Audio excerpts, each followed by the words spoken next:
Now, I hate to rain on your parade, but I want you to know that if you are a fearful avoidant attachment style or you are dating one, it is next to impossible to actually have a thriving, lasting relationship where you're truly happy and keep that spark and passion alive unless you learn to actually trust. How to build trust, what the foundations of trust are actually built on, and the next and necessary steps to take to make sure that trust is an ongoing process of growing together and not growing apart. So, in today's video, I am going to take you through 5 crucial ingredients that the fearful avoidant attachment style needs in order to be able to trust in relationships so that all the good things can follow that thriving, that passion, that spark, that longevity of a relationship. So, stay tuned.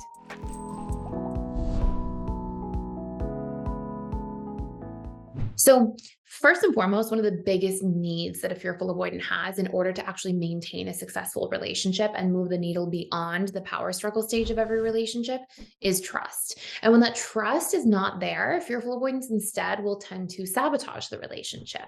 And they don't sabotage like from a place of, their conscious mind where they're actively trying to initiate that sabotage. They sabotage from a place of self-protection. They push somebody away because when they don't trust, they feel unsafe and they try to create distance from that person and minimize their attachment needs to that person as a means of feeling safer and more comfortable again.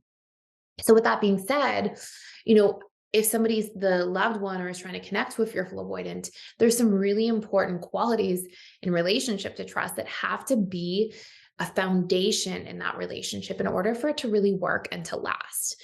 So first and foremost, fearful avoidance, the reason they struggle with trust is not necessarily always so overt, okay? In some of the most obvious cases, you'll see things like maybe a fearful avoidant has a parent who struggles with alcoholism or addiction. And let's just use the example of alcoholism. Let's say that parent grows up with a child and one day that parent is in a good mood because they're drinking and they're in a good mood. They're like kind of happy go lucky and they're a little tipsy and they're, in that sort of space. And so that one day the fearful avoidance like, oh, this is nice. I can connect to this person. They're in a good mood. But let's say the next day they're drinking and they're really in a bad mood. They're an angry drunk and they're scary and they're confusing to that child. So, it's this big shift. Like, are they going to be in a good mood? Or are they going to be in a bad mood? And then let's say the parent's sobering up and they're detoxing. So they're in a horrible mood. And then let's say the parent's sobering up and they've been sober a few days and now they're actually in a better mood and they're kind of feeling guilty for using well around the child. And so now they're kinder and a little softer, but then they go back to drinking and these cycles continue. Essentially, what the fearful avoidant is getting is this idea of never knowing how to attach. There's no consistency in building or forming an attachment strategy to the parent or caregiver. And this can exist for a multitude of reasons, right? This can also be because there's a lot of fighting and chaos in the home. And so because of that, it could be like, are the parents going to be in a good mood today? A bad mood? Is one parent going to be in a good mood? The other parent in a bad mood? And just this constant feeling of walking on eggshells. Now, these trust wounds do not have to be these huge broken. It doesn't have to be that like one parent has a separate like hidden family somewhere else. Of course, that can happen and that can cause a fearful avoidant attachment style to develop as well. But it's really this idea that there's like so much inconsistency and confusion and chaos, usually kind of like sprinkled in there with some drama, fighting, emotionality, like strong emotional charges to the degree that the child just never knows what to expect and what they're going to get. And this is largely what causes the fearful avoidant attachment style. Sometimes the FA is referred to as the disorganized attachment style because they have a disorganized way of forming an attachment bond. Like some days love is a nice thing, some days love is a really scary thing. So they have like these disorganized or competing ideas about the same thing. It's like their concept and idea of love and relationships and closeness is both lovely and wonderful and beautiful and intimate and close and terrifying. And so it's like so confusing for the fearful avoidant themselves. So the first thing you have to know is why that happens. And it's not always these huge chaotic things. It can just be consistent low level chaos in the home all the time that creates like a confusing set of attachment strategies. It can also be a lot of lying in the family, a lot of like mixed stories from different things. So these things will cause trust issues. Now, one of the most important things for a relationship to survive, like when we're talking about securely attached relationships and how securely attached relationships work, one of the most important ingredients is that there has to be a foundation of trust. Without trust, the relationship will constantly go dating stage, honeymoon stage, power struggle stage, over. Like without trust, it just won't make it beyond the power struggle. And then fearful avoidance concept of like what a relationship will look like is that it's like either infatuation through the dating and honeymoon stage or a power struggle. And then that's it. And then like, oh, then the relationship ends and it's painful and then we start over. And what they don't get to see on the other side of that once they become secure is that actually when we move beyond the power struggle stage, we're also moving the needle from like conditionally based love to more unconditionally based love. So we go from like infatuation based love, where we're on our best behavior, to learning to accept each other's differences, working beyond a power struggle and into closeness and intimacy and understanding of each other's inner patterns and wounds and fears and supporting each other through that and accepting that. And then we move into stability. And by then, we're actually moving towards more unconditionally based love. So, all of this to say that if you are a loved one of a fearful avoidant and you want your relationship to work, or if you are a fearful avoidant and you want your relationship to work, you have to learn how to trust. Trusting does not mean that you turn a blind eye to red flags. It means the opposite. Trusting does not mean you throw caution to the wind and you just blindly trust everybody. Trusting is built on the premise of you being able to be open and vulnerable enough to let somebody in, and when they mess up, because they will mess up, okay, this is the crux of everything. Every human being will make mistakes, right? That's not going to go away just because you found the perfect match or the perfect partner. People are going to forget things sometimes. They're going to hurt your feelings. They're going to say the wrong thing.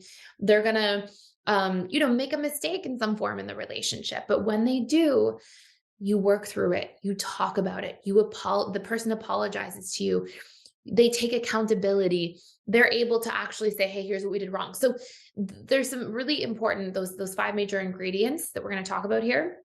There's some really important things to pay attention to, but I just want to get you to get clear first that trust is built. It's something where we have a baseline of trust. We have a certain degree of trust that we go into relationships with, but people are going to mess up sometimes. And how trust really gets built and really develops deeper roots is that we learn to communicate about those problems and challenges, solve for them, talk about our needs for resolution, be accountable, validate each other's feelings and perspectives, be apologetic. And then we move through something. And then the person remembers for next time, hey, this is a sensitive spot for you. This is a pain point. And then we keep working beyond that. And that's how trust works. So sometimes I've seen these like historic ideas for fearful avoidance where they're like, trust nobody and don't ever trust anybody. And it's like, hey, like if your idea of trust is that people will never make a mistake, that's actually a very unhealthy concept of what trust is supposed to look like and be. And a healthy self-concept for trust is that like, I trust that if somebody hurts me, I trust that I can reiterate my boundaries. I can let them know that they hurt me. I can tell them my needs. I can ask for resolution and apology. I can ask for them to validate my experience and like how that felt for me. And then we'll work through it. And if they don't, then they're probably not the right person to have in my life. And that's okay, because I'm going to keep backing myself and keep backing these really important things that I need.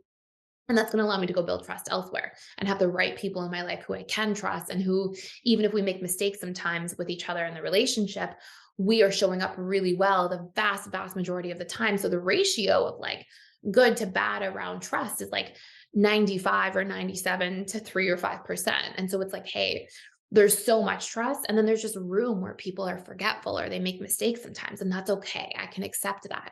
So that's what we're looking for. Okay. Now we're going to talk about the 5 main things still.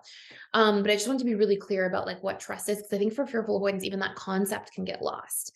So one of the first things is there needs to be a sense of vulnerability in order to trust. You have to be vulnerable. That's how the fearful avoidant will come to trust you. And the fearful avoidant has to be vulnerable in the situation as well. By the way, I have a whole course before I go for the other 4 things, all about reconditioning a broken baseline of trust. If you're coming in with a lot of baggage, a lot of pain points and wounds from past relationships, from childhood, from your upbringing, please know those are not your fault. And yet they are your responsibility. Like only you can really do that work to change them. So if you want to do a really deep dive into reconditioning your baseline of trust so you can learn how to healthily develop these things, I have a whole course you can check out for free for 7 days. It's called Overcoming Broken Trust. You can use the link down below to access it. It's about a 2-hour course. You can definitely get through it in 7 days.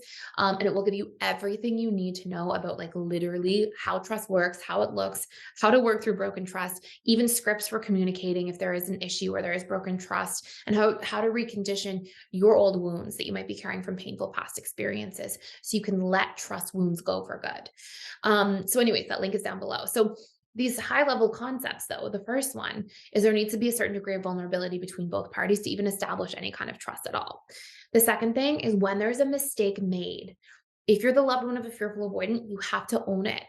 And when you own it, it's like accountability is the ingredient, right? But along with accountability, there has to be transparency and context for why it happened. A fearful avoidant is not good at just being like, oh, it's fine, things happen. Fearful avoidants need to, in order to move on, know why you made the mistake, what was going on from your end. They need to understand it in order to feel safe letting it go. If they don't understand, if they don't have the important information to understand like why the mistake happened, like if let's say you forgot your anniversary, okay? And sometimes fearful avoidance might go, oh my gosh, you don't care about the relationship. I don't trust you with anything, and can really shut down.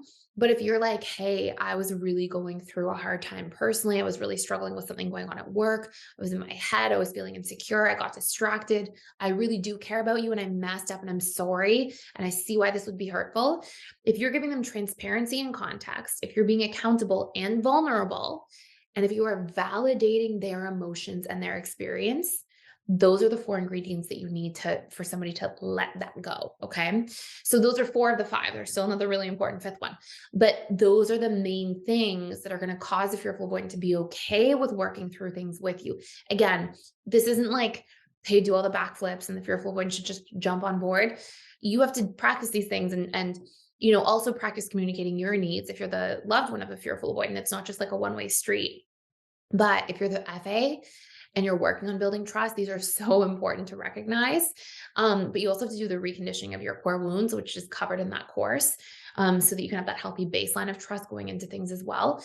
But these are the things you'll need to work through broken trust so you can communicate and keep evolving. And if you're the loved one of an FA, these are really important ingredients to know because it will help you towards much faster resolution in arguments or challenges. And then last but not least, consideration and congruency, where I'm kind of pairing them together, and consistency, even like all of these things allow somebody to trust you. It's like the 3 C's of trust are consistency, congruency, consideration. Honestly, even context, if we had like a 4th one, but I mentioned that one earlier. But if you are considerate of somebody and how you're affecting them, it's like, oh, I trust that you're going to take me and my needs and how I feel into consideration. If you're consistent, it's like, okay, you're stable, I can trust you, I can rely on you, right? So if you're consistent, considerate, and if you're congruent, if what you say and how you act show up, right? Or sorry, line up, if they align.